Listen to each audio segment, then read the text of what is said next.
From the Border Patrol, he's a representative for the local union, Chris Cabrera. Welcome back to the show. How you doing, Chris? I'm fine. How are you? Good, man. So did it slow down this weekend, or are you guys still getting slammed? No, we're still getting slammed. As of yesterday, about 4 o'clock, I think they had 500 plus in the station that they were trying to get processed. That's McAllen Central Station that has the capacity of about 270 plus people, something like that? Yeah, that's correct. Okay. So that has been, now, again, that has been the trend here in South Texas for, what would you say, like 2 months now or more? I did 2 or 3 months. Yeah, it's been getting hit pretty hard. I was reading on the internet that they started releasing some more people from the ICE camp.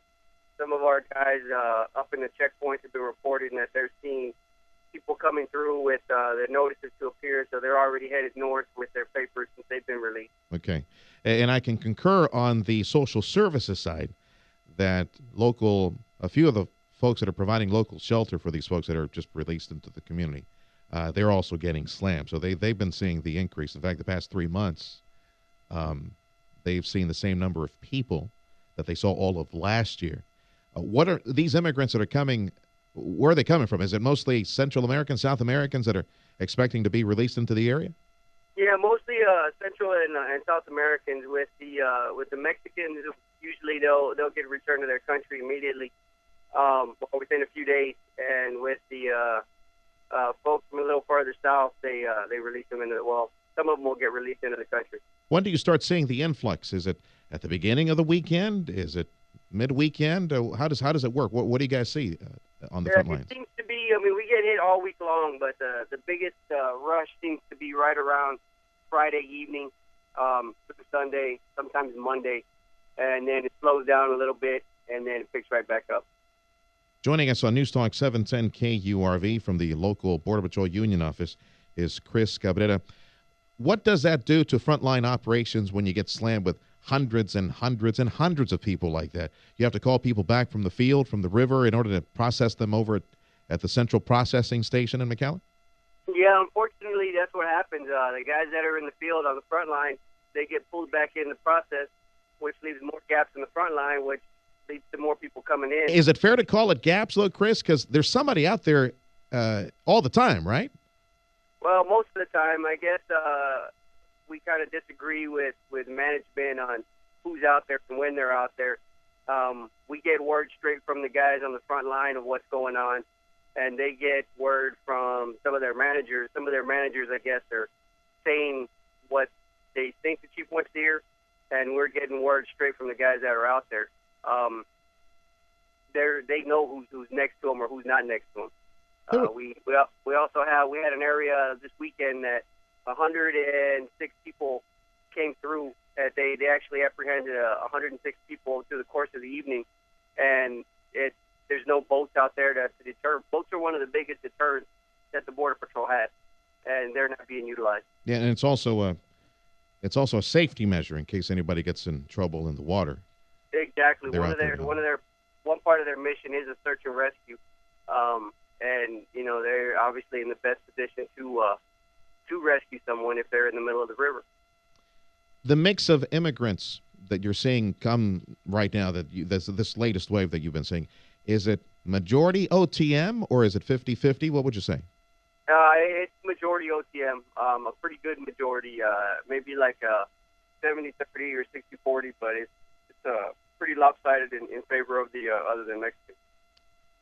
And why? What are they saying, Chris? Why is it right now, that they're coming to the country? Well, you have two reasons. One, this is the season for people to come over. They're going back up north to work. But then on the flip side of that, with the OTMs, some of them are getting released. Since they are further back, we just can't drop them off at the bridge and return them back to Mexico. We have to send them to their home country. Chris Cabrera is with the local Border Patrol Union, our guest right now on 710 KURV. How do the numbers right now, the apprehension numbers right now, how do they compare to this time last year? And are you looking at a new high water mark? Yeah, the high water mark was set, I guess, late 90s in Brownsville. Okay. But for us, in the recent, the last 5, 6, 7 years, this is the mark, and I think we're up I don't even know how many percent, but we're up significantly from last year. There was a story of a surveillance drone that had assessed, I believe it was the Arizona border. I don't know if you saw that story, but they noticed that the average catch rate was at around just under 50%. They actually had a chance to compare the numbers. They noticed how Border Patrol agents managed to catch about 1,500 people, but they also noticed through the surveillance drone that about 1,900, almost 2,000 people made it into the country during that period where they were monitoring the border. Does that sound about right? 45% apprehension rate? Would you say that is accurate? Yeah, from the agents on the ground, they've always said that, we're at about 40% effectiveness. For some reason, the Office of Headquarters, they believe we're somewhere around 50, 60, 70% effectiveness. But if you don't have people on the ground, you can't take control of the area. What has been the response from management as far as giving you more personnel, more boots on the ground, more people at the processing center? Since the issue seems to be at the processing center, what has been the response to put more people to, the pencil pushers, the people that are running the applications and doing all this in order to keep the Border Patrol in the field? We've been told that more people are coming, that we got some more coming in, but we've been told it before, and we'd like to take them at their word, but until we see it, we're just not. Who are these people? More Border Patrol, or is it?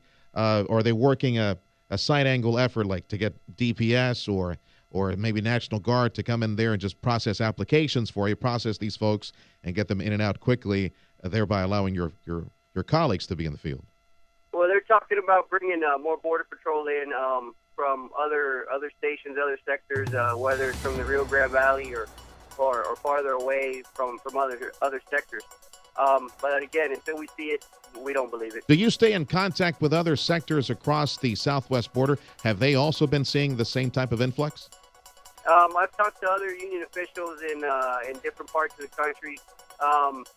They are seeing an influx, but nothing near what we're seeing. Well, we're here in Deep South Texas. All right, thank you much, Chris. We'll keep in touch. Chris Cabrera, he's with the local Border Patrol. He's a union representative for the Border Patrol. Our guest on 710 KURV.